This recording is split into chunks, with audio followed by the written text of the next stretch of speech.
बिस्मिल्लाहिर्रहमानिर्रहीम अल्लाहुम्मा सल्ली अला सय्यदना मोहम्मद व अला आलि सय्यदना मोहम्मद। अस्सलामु अलैकुम व रहमतुल्लाहि व बरकातुहू। आपका भाई अदनान एक दफ़ा फिर हाजिर खिदमत है और आज जो मैं ये पार्ट नंबर 2 कर रहा हूँ ये कॉन्फ्लिक्ट रेजोल्यूशन के रेफरेंस से है। इसका पार्ट नंबर 1 मैं पहले कर चुका हूँ, वो आप ज़रूर देखिए। अगर नहीं देखा उसका लिंक मैं नीचे डिस्क्रिप्शन में दे देता हूँ, ताकि अगर आप वो भी देख लेंगे तो आपको पार्ट 2 की बड़ी अच्छी समझ आएगी। पार्ट नंबर 1 के अंदर बेसिकली मैंने ये शेयर किया था कि ये कॉन्फ्लिक्ट होता क्या है, क्यों होता है और इस पे अल्लाह ने क्या अहकाम जारी किए हैं, अल्लाह के नबी से क्या रोशनी मिलती है, वो शेयर की। आज इस पार्ट नंबर 2 में एक सिंप्लीफाइड प्रोसेस आपसे शेयर करता हूँ कि अगर आपके बीच में कोई दो लोगों में, मियाँ बीवी में या भाइयों में या बहन भाइयों में या कोलीग्स में कुछ इख्तलाफ हो जाता है और कुछ झगड़ा हो जाता है और उससे नाचाकी होती है और दूरी पैदा हो जाती है, तो उसको ख़त्म कैसे करना है वो प्रोसेस है। आइए देखते हैं। अच्छा, इस सिलसिले में जो सबसे पहली इम्पॉर्टेंट टिप है और जो इम्पॉर्टेंट बात है वो ये है कि एक ज़िंदगी के रवैये को थोड़ा सा तब्दील करना है। एक रवैया होता है कॉन्फ्लिक्ट क्रिएटर का, कि जो लोग कोई ना कोई फसाद या फड्डा या कोई इख्तलाफ बनाते हैं और फिर उसमें तेल देते हैं और फिर उसको आग लगाते हैं और वो एक मुसीबत बन जाती है सबके लिए। अर्ज़ करना है कि ये रवैया प्लीज़ छोड़ना है। आपको एक अमन पसंद रवैया इख्तियार करना है। और ये बात बताऊँ, ये एक दिन करने की चीज़ नहीं है या सोचने की चीज़ नहीं है या बोलने की चीज़ नहीं है, ये एक रवैया है, वे ऑफ लाइफ है। तो वे ऑफ लाइफ ये बनाना है कि हमेशा सबके साथ रहना है, घर वालों के साथ, बाहर वालों के साथ, जिनके साथ भी जो जब आपने रहना है और रह रहे होते हैं आपने ये ज़हन में रखना है कि कोई भी मौका ऐसा अगर आए जिसमें इख्तलाफ पैदा होगा या कोई फड्डा हो सकता है या कोई झगड़ा हो सकता है, आपने उससे बचना है। आपने कॉन्फ्लिक्ट क्रिएटर नहीं बनना, कॉन्फ्लिक्ट रेजोल्यूटर बनना है कि किसी तरह हम कॉन्फ्लिक्ट को रिज़ॉल्व कर सकें और लड़ाई ना हो। सो ये एक रवैया है जो सबसे पहले आपने हमेशा रखना है, इसी रवैये से जीना है। फिर आप देखेंगे ना सिर्फ ये फ़ायदे होंगे कि आपकी अपनी ज़िंदगी में कॉन्फ्लिक्ट्स जो हैं वो रिज़ॉल्व होते रहेंगे। अव्वल तो आएंगे नहीं, आएंगे तो रिज़ॉल्व होते रहेंगे।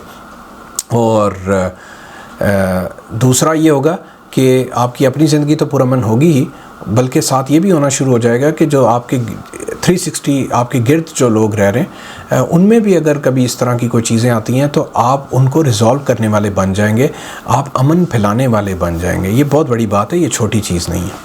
अच्छा जी, अब पहली तो चीज़ हो गई, आपके रवैये की बात हो गई। और अगर आपका अपना रवैया ऐसे है तो इंशाल्लाह आप देखेंगे कि कॉन्फ्लिक्ट अराइज ही नहीं होगा। अब आपसे इसके बाद ये शेयर करता हूँ कि ये जो कॉन्फ्लिक्ट को प्रिवेंट करते हैं कि यानी आपने अवलन किसी भी इख्तलाफ को या लड़ाई झगड़े को से यानी बचना है। अब उसके क्या तरीके हैं, उसमें कुछ टिप्स हैं, कुछ चीज़ें जो आपने करनी है वो क्विकली शेयर कर देता हूँ। पेशेंस सबसे पहली चीज़ है, आपके अंदर सब्र, बर्दाश्त, तहम्मुल होना चाहिए।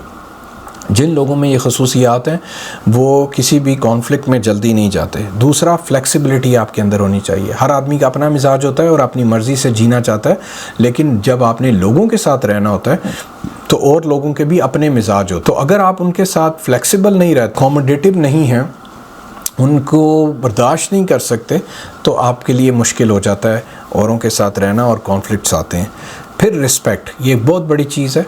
अगले जितने भी लोग हैं आपकी ज़िंदगी में, चाहे मियाँ है तो उसके लिए बीवी, बीवी के लिए खावंद, और बच्चे, बड़े, पेरेंट्स सारे और कोलीग्स और बहन भाई सारे, इनके अंदर जो इम्पॉर्टेंट चीज़ हमेशा कायम रखनी है वो रिस्पेक्ट है। आपने कभी भी डिसरिस्पेक्टफुल नहीं होना किसी के लिए। अगर किसी का नुक्ता नज़र नहीं पसंद आया, बिल्कुल ही नहीं पसंद आया, किसी का रवैया भी बाज़ बिल्कुल अच्छा नहीं लगा, कोई बात नहीं, रिस्पेक्ट उसकी करें सिर्फ इसलिए कि वो अल्लाह का बंदा या बंदी है।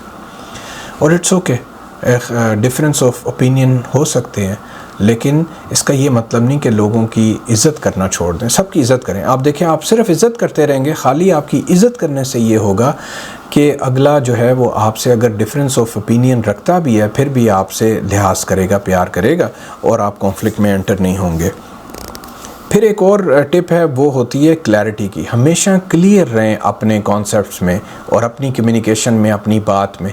कभी भी गोल बात, मजहूल बात और कंफ्यूज्ड किस्म की बातें ना किया करें, क्योंकि जब आप कंफ्यूजन फैलाते हैं तब भी कॉन्फ्लिक्ट्स अराइज करते हैं। हमेशा क्लियर रहें, क्लियर ही कम्युनिकेट करें, उसका फ़ायदा होता है। फिर डिप्लोमेटिक रहना होता है, इसको डिप्लोमेटिक स्पीच बोलते हैं। हमेशा कोई भी बात करें, अपना व्यू पॉइंट भी अगर पेश करना है तो वो डिप्लोमेटिक रह के करें। बहुत ज़्यादा स्ट्रॉन्ग स्टैंस लेना और जिसको कहते हैं ना चुभती हुई कोने वाली, जो शार्प कॉर्नर्स वाली बातें होती हैं ना, नोकीली बातें, वो ना करें, उसका नुकसान होता है। आप हक पे भी हों तब भी आप जो है ना वो पसंद नहीं किए जाते और कोई रोला फटा बन जाता है। So always talk diplomatic. फिर नॉन जजमेंटल रहना होता है कि आप जज बन के हर जगह ना बैठा करें या बोला करें। फ़ैसले सुनाने के लिए ना मौजूद रहें, ये फ़ैसले अल्लाह पे छोड़ दें।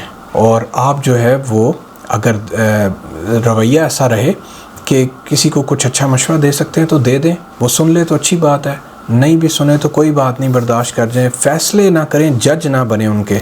वो जो होता है ना, हम किसी को या वाइट लिस्ट में डाल देते हैं या ब्लैक लिस्ट में डाल देते हैं कि ये है ही बंदा ख़राब, ऐसा नहीं करना। इससे भी आपके अंदर इख्तलाफात पैदा होंगे, दूरियां, लड़ाइयाँ पैदा होंगी और आप अपने कॉन्फ्लिक्ट जो है ना जो वो रिज़ॉल्व नहीं कर सकेंगे।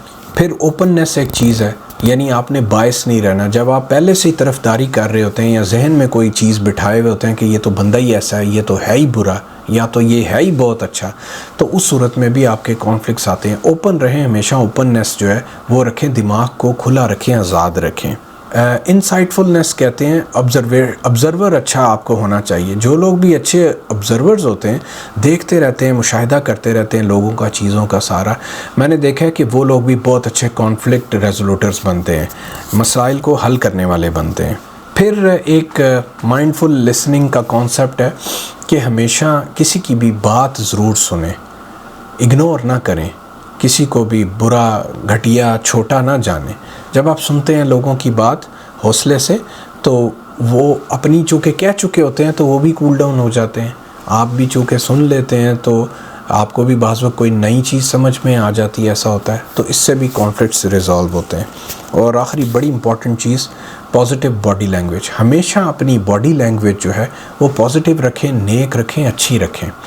आपकी आँखों से और चेहरे के तासुरात से और पूरी जिस्म से ये रिफ़्लेक्ट नहीं होना चाहिए कि आप जंग करने आए हैं।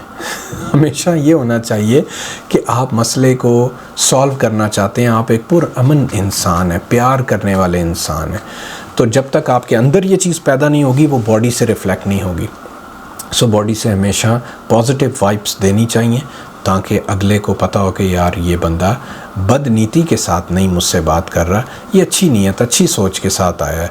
तो वो भी अपना ताउन जो है वो आपके साथ एक्सटेंड करेगा, आपको सपोर्ट करेगा, हेल्प करेगा। तो ये कुछ तरीके हैं, कुछ टिप्स हैं जिनसे आप किसी भी कॉन्फ्लिक्ट को अवॉइड कर सकते हैं, नंबर 1। और अगर आ जाए तो ख़ुद उसको रिज़ॉल्व कर सकते हैं। जी, ये सारी बात तो हो गई कॉन्फ्लिक्ट रेजोल्यूशन की। अगर आपके और किसी के बीच में ऐसा मामला हो जाता है तो उसको प्रिवेंट कैसे करना है और बचना कैसे। अब जो चूँकि वीलॉग लंबी हो रही है तो मैं अब इसका मैंने फ़ैसला किया कि पार्ट नंबर 3 जो करता हूँ वो इस सिलसिले में उसमें ये बात की जाएगी कि अब अगर कॉन्फ्लिक्ट आ गया तो कुछ लोगों में है और आप जो हैं उसमें सालिसी किरदार अदा करना चाहते हैं तो कैसे कर सकते हैं, ये आपसे पार्ट नंबर 3 में जो अगला वीडियो का है उसमें मैं आपसे शेयर करूँगा। देखते रहिए।